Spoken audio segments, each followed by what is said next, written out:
भारत सरकार में मेरे साथी मंत्री, असम के पूर्व मुख्यमंत्री श्री सर्बानंद सोनोवाल जी, प्रदेश अध्यक्ष भारतीय जनता पार्टी श्री भावेश कलिता जी, केंद्रीय मंत्री श्री रामेश्वर तेली जी, एजीपी के अध्यक्ष श्री अतुल बोरा जी, बीटीसी के प्रमुख श्री प्रमोद बोरो जी, श्री रणजीत कुमार दास जी, श्री जिष्णु बरुआ जी और आज इस सभागार के अंदर उपस्थित सभी प्यारे भाइयों और बहनों, आप सभी को नमस्कार। सबसे पहले तो मैं असम के मुख्यमंत्री और उनकी टीम को बहुत बहुत बधाई और साधुवाद देना चाहता हूं कि आज उन्होंने सफल एक वर्ष समाप्त किया। मैं 2 दिन से असम में हूं। असम सरकार ने अपनी सारी उपलब्धियों को जनता के सामने रखने का काम किया है। अलग अलग कार्यक्रमों के माध्यम से, अलग अलग सूचनाओं के माध्यम से, और एक प्रकार से अपने पहले साल का लेखा जोखा, उसका हिसाब किताब असम की जनता के सामने रखने का प्रयास किया है। भाइयों बहनों, ये भारतीय जनता पार्टी की परंपरा है कि हम घोषणा पत्र के आधार पर, संकल्प पत्र के आधार पर चुनाव लड़ते हैं। जिस भी राज्य का, जिस भी यूनिट का चुनाव होता है, उसकी विकास, उसकी सुरक्षा, उसकी आगामी योजनाएं, ये सब मिल मिलाकर हमारा घोषणा पत्र बनता है। और भारतीय राजनीति में चुनाव घोषणा पत्र को लोग हल्के से लेते थे, क्योंकि मानते थे कि घोषणा पत्र का कोई मतलब ही नहीं होता, 5 साल तक इसमें से कुछ नहीं होता। और हुआ भी था, सालों तक ऐसे चला देश। परंतु जब से भारतीय जनता पार्टी की सरकारें बनी, भारतीय जनता पार्टी ने हिसाब देने की शुरुआत की। और ये शुरुआत जब से भारतीय जनता पार्टी की सरकारें राज्यों में बनने लगी, अटल जी के नेतृत्व में केंद्र में सरकार बनी, मोदी जी के नेतृत्व में 2 बार भारत सरकार बनी केंद्र में, सबने अपने अपने काम का हिसाब देश की जनता के सामने रखने का प्रयास किया है। क्योंकि अंततोगत्वा लोकतंत्र के अंदर लोकतंत्र का निर्णायक मत देश के एक एक नागरिक का है, उसको जानने का अधिकार है। उन्होंने जो सत्ता दी थी, वो सत्ता का उपयोग उनके हित में किस प्रकार से हुआ। और आज ये जो प्रयास हुआ है, वो भी एक प्रकार से स्तुत्य प्रयास है। अभी न्यूज़लेटर,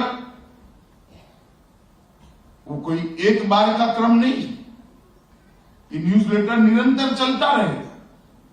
हर महीने, हर सप्ताह, हर 15 दिन आप क्या कर रहे हो, ये जब कहना होता है तो करना भी पड़ता है, क्योंकि जनता देखती है, जनता जानती है।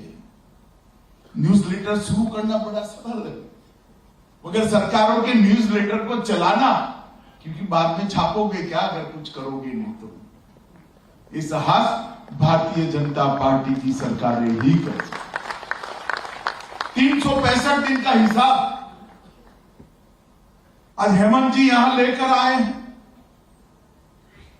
1 साल के अंदर असम की भाषा और असम की संस्कृति को समृद्ध करने के लिए हमने क्या किया? 1 साल के अंदर असम की कानून और व्यवस्था की परिस्थिति को मजबूत करने के लिए हमने क्या किया? 1 साल के अंदर असम के स्वास्थ्य व्यवस्थाओं के खाके को, उसके ढांचे को, इसके इंफ्रास्ट्रक्चर को मजबूत करने के लिए हमने क्या किया? 1 साल के अंदर आसाम में ड्रॉप आउट रेशियो कम हो, एनरोलमेंट 100% हो प्राइमरी एजुकेशन में। इस दिशा में हमने क्या किया?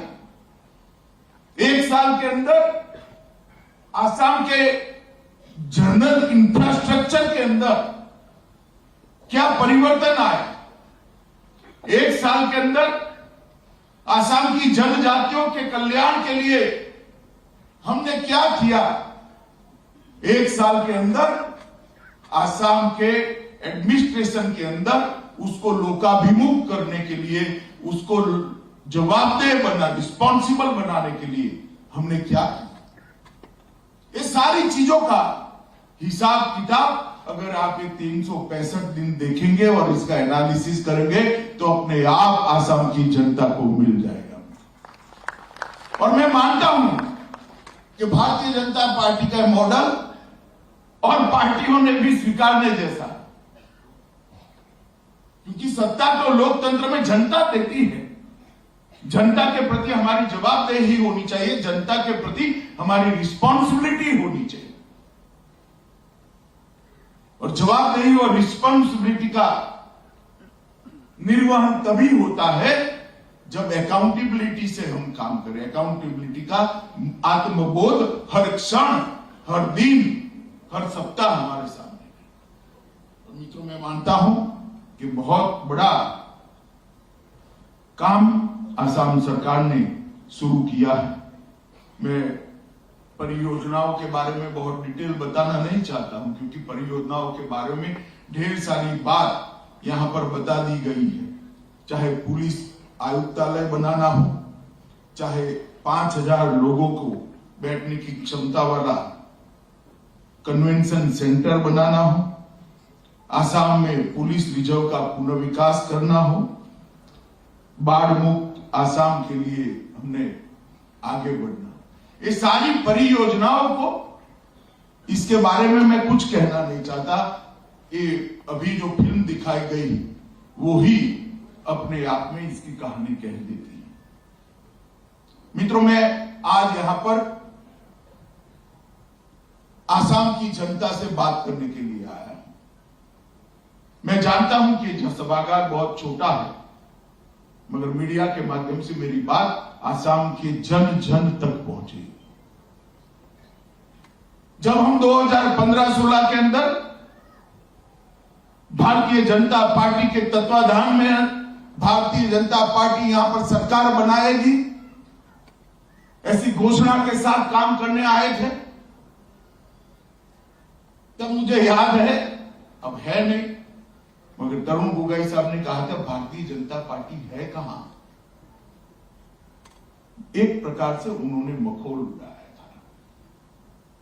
15 साल जिनको आसाम की जनता ने मुख्यमंत्री बनाया, इन्होंने हमें पूछा था कि भारतीय जनता पार्टी है कहां।